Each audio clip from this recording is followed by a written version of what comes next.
Ok, bonjour à tous. Alors aujourd'hui, désolé du lieu un peu spécial, on se retrouve dans ma voiture. J'avais besoin d'un endroit pour être un peu plus au calme. Une grosse nuit hier en NBA, un match explosif entre Philadelphie et les Clippers, un Zion déjà leader de sa franchise et pour finir, le show James Harden. On va voir tout ça dans le résumé de la nuit.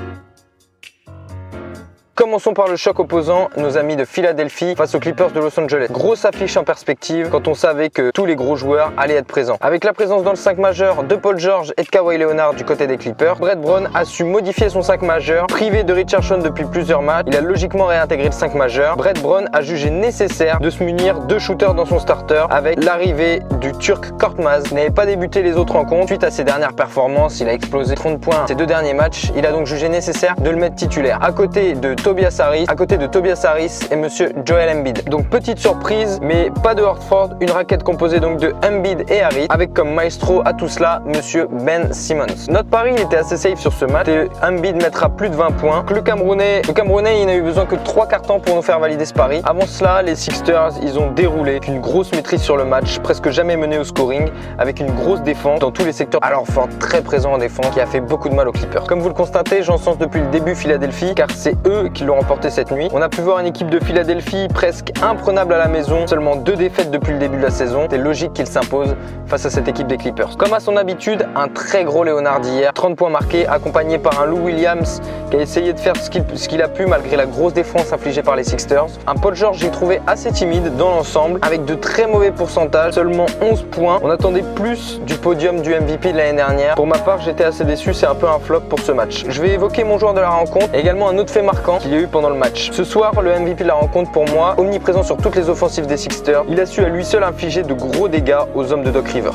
Gros triple-double pour le jeune Australien qui montre son importance et son impact sur la franchise. Le fait marquant de ce match, forcément, c'était l'altercation entre Joel Embiid et Marcus Morris. Deux caractères explosifs, petite tension lors d'un rebond, Marcus et Joel se bousculent. C'est sur l'action suivante que le drame se passe. Pénétration de Morris sur Embiid et derrière un énorme contre. Joel Embiid envoie le ballon sur la planche et tout le Wells Fargo Center est en ébullition après cette action. Voilà pour le résumé du match que j'ai suivi en direct. Pour le reste, OKC s'est fait surprendre par les hommes de Pop. C'est une cote vraiment faible qui valait vraiment pas le coup d'être jouée. Deuxième grosse affiche de la soirée concernait Houston qui recevait Boston. Alors trop tard pour suivre le match en direct, je me suis simplement contenté des highlights. Hier j'avais proposé de mettre une pièce sur une grosse performance de Harden et la victoire de Houston.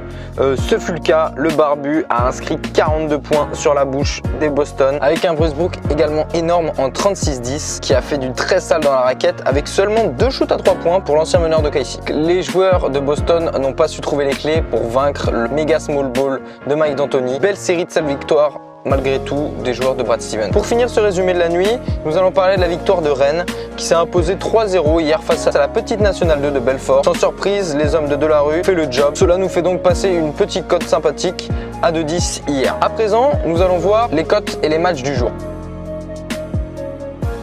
Petit avertissement avant de commencer, Unibet, il propose ce soir un pari combiné entre 3 joueurs qui marquent plus de 20 points avec une cote supérieure à 2. Donc c'est ce que je vais vous proposer ce soir, c'est un petit fun. Unibet vous rembourse les 5 € si vous perdez. Donc franchement, si vous avez des comptes sur Unibet, n'hésitez pas à tenter. On va commencer dans un premier temps à se pencher sur ça. Mercredi est similaire de beaucoup de matchs sur les parquets NBA. Attention à bien sélectionner les bons matchs et à ne pas tomber dans l'appât du gain. Les 3 joueurs qui vont inscrire le plus de 20 points pour moi ce soir sont les suivants. Donovan Mitchell affronte le Heat à la maison. Alors malgré un gros Butler je pense sur ses côtes, il est dans son jardin à Utah et je le vois bien inscrire 20 points avec un très bon pourcentage à 3 points. Le deuxième, ça sera D'Angelo Russell. Je pense que c'est le plus risqué de mes 3 malgré sa cote à seulement 1,50. Lors du dernier match avec Anthony Towns, ils ont marqué à eux deux je crois plus de 40 points. Et ce soir c'est face aux Hornets.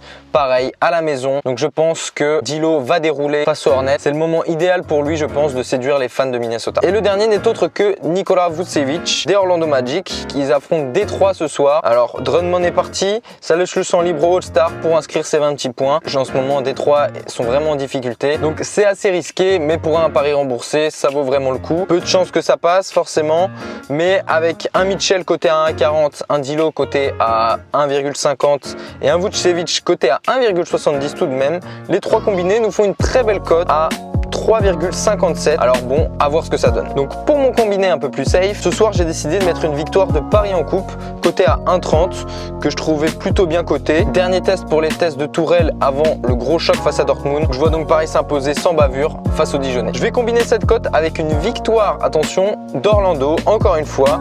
La dernière fois qu'on les avait pariés, c'était contre Atlanta, également à la maison. Je pense qu'ils vont réitérer ce qu'ils ont fait la dernière fois. Cette fois-ci, ils sont face à une équipe de Détroit qui est également très faible. Comme ils sont à la maison, je pense que c'est le moment de rentamer une série et de confirmer leur précédent match face à Atlanta. En plus de tout ça, j'ai fait un petit simple, un autre match en coupe, mais cette fois-ci beaucoup plus au sud. Ça se trouve en Italie. C'est l'Inter de Milan face au Napoli. Le choc entre l'Inter de Conte et le Napoli, toujours en crise, même si on peut voir un peu de mieux dans certains secteurs du jeu. Je vois donc l'Inter ou le nul avec les deux équipes qui marquent. L'Inter est très solide avec une grosse force mentale, comme on a pu le voir dans le derby milanais. Ils sont revenus après un 2-0, il me semble, très forte capacité mentale et je les vois vraiment s'imposer ou alors au pire des cas faire un match nul face au Napoli pour les vaincre en prolongation. Donc pour moi, c'est l'Inter de Milan qui va se qualifier. Mais attention à l'équipe de Naples qui a quand même une superbe équipe sur le papier, malgré la crise, avec une très belle armada offensive. Donc voilà, pour aujourd'hui, c'était la petite vidéo. J'espère que ça vous a plu, que le cadre de la voiture ne vous a pas trop dérangé. Donc si ça vous a plu, n'hésitez pas à mettre un petit j'aime et à vous abonner, ça me ferait extrêmement plaisir. Et on se revoit très bientôt. Peace!